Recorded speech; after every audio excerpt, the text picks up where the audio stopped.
welcome back. In this coil building tutorial, I'm going to be showing you how to build a big ass staggered frame staple coil.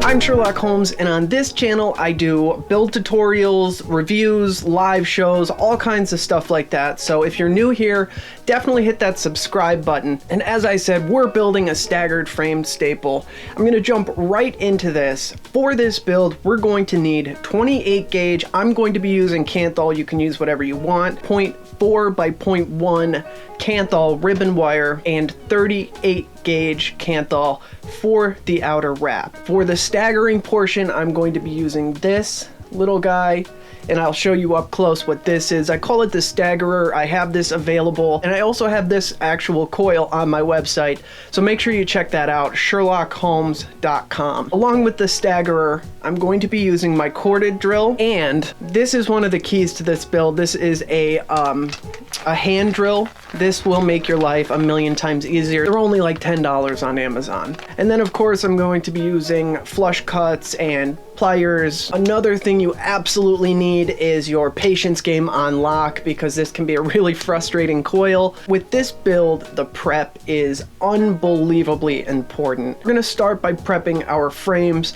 As I said, I'm using 28 gauge Canthal. The way I do this coil, because I like to have my staggered Clapton loose, that way if it needs to, it has give going down the frames. So I do each frame individually as opposed to doing one long one and folding it over. At first, I'm going to cut one 21 inch piece of the 28 and straighten that. I'm going to make a 90-degree angle bend in one end, grab the other with the pair of pliers, and spin until straight. Once that's straight, I'm going to cut it in half. So I'll have two 10 or 11 inch pieces, and I will put those aside. Next, we're going to need our 0.4 ribbon cores prepped out. I do the whole 20 inch piece and then thread them through the swivel and fold them over. It's just much easier to work with, so that's how I recommend you do it. For this coil, I'm going to be doing 10 pieces of ribbon as the core with the 28 gauge frames. So we're going to need 5 20 to 21, 22 inch pieces. I will cut them off the spool and straighten each one individually.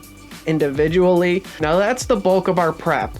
Now we're going to start staggering our Claptons, which will become our frames. Start by attaching a piece of 28 gauge to the swivel, just threading it through, pinching, and twisting it so it's nice and secure. Again, a 90-degree angle bend at the opposite end, and that's going to go in the center of the chuck. You want to make sure everything's centered so everything spins nicely. This is very, very important. Now, there are many different ways to do a space Clapton. This is the easiest way that I have ever found, is using this staggerer tool. A buddy of mine actually gave me the idea for this tool. I had a ton of people ask me where they could get it, if I could make them some. So as I said earlier, I do have these available on my website, sherlockholmes.com. Now, if there's a better method that you use to do spaced Claptons and staggering, by all means, do whatever is best for you. Before I start the wrap, I will cut a 3-inch piece off the 38 gauge. That's going to serve as my spacer. Now I'm going to start my wrap, insert the 38 gauge into the chuck, and do some manual spacing just so I can get everything set up.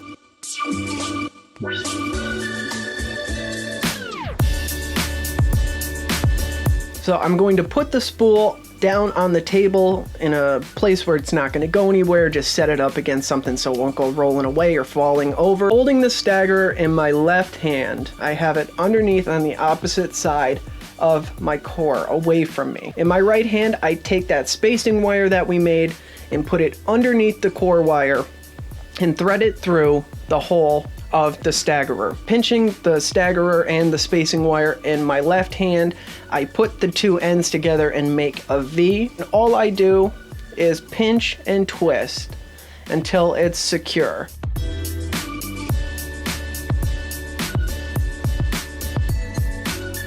Now I have the staggerer secured on the spacing wire and the spacing wire in the last space that I made with the wrap wire. So I pull the twisted, the secured end down to the bottom and I'm good to go. I consistently hold the spool at a 90-degree angle. If you go past that, your spacing will be uneven, which will fail your build. I'll say it again because it's so important. Keep your spool leading to your core at a 90-degree angle. Just nice light tension and just move along at a 90-degree angle all the way down.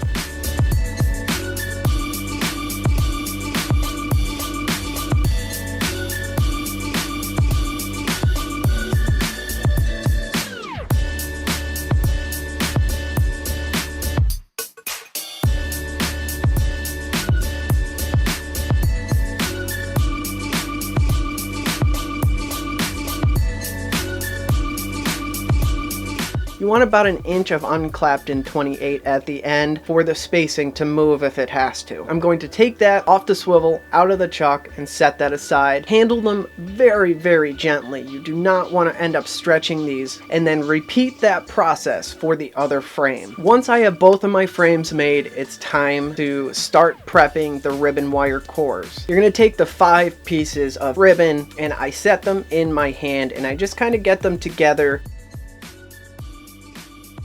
I'm going to thread them through the swivel. I'm going to loop it through and touch the ends together. I'll line them up so they're nice and even. I pinch the end where they came together and just lightly form the ribbon up to the swivel. And once I know it's all even, I will go ahead and pinch the ribbon at the swivel. To get them in line, I just keep pinching in opposing directions, trying to try to get the ribbon to stack on top of each other. Just pinch up at the top. I'm not worried about the other end yet. That will fall into place. Right now, I want to set the frames. You want to make sure your frames are in the same direction, like chuck to swivel, as they were when you made them. While pinching the ribbon with my left hand, I grab the frames with my right hand and drop it in next to each other, keeping everything in line. Then I will switch and pinch it with my right hand, grab the other frame with my left hand, put that together. And once everything's lined up in my fingers, I can pinch, kind of maneuver it around a little bit until everything's in line. Once it is, I take some scrap wire and just wrap that up so it's nice and tight and not going to go anywhere. As I work my way down, about every 2 to 3 inches, I'm going to take one of my mini paper clips and slide it onto the cores to keep everything in line. When I get all the way down to the chuck end,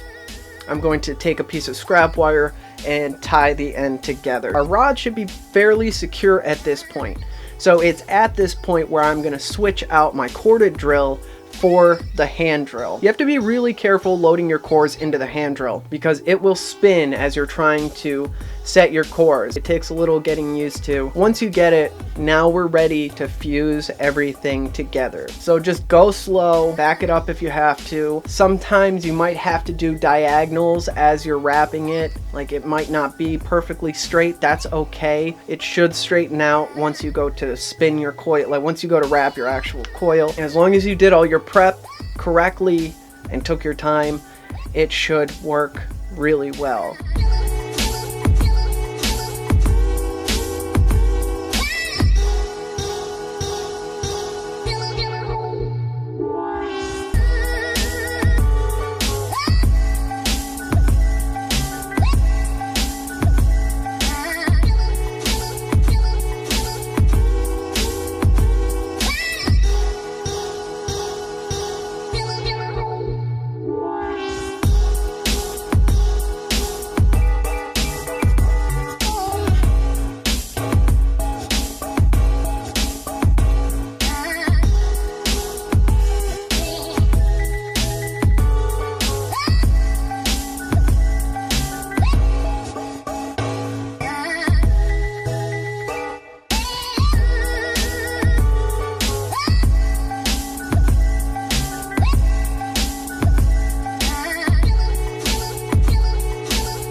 there it is, the staggered framed staple. Now this is a difficult coil. It just takes a lot of patience. It takes a long time. As you saw, I sometimes have to use my hand so I can kind of zigzag it into place. The only time I can actually move a little bit quicker is when the spacing in the spaced Claptons lines up really well for me. But eventually, you know, you just get there. Take your time, go slow. If you need to, use one of these that clip onto the desk, or use something like this. The more you do it, the easier it gets. You just get the hang of it, the feel for it. This coil ohmed out at around 0.11, 0.12, and it vapes incredibly. Amazing flavor and excellent cloud production. So it really is the best of both worlds, and it just looks cool.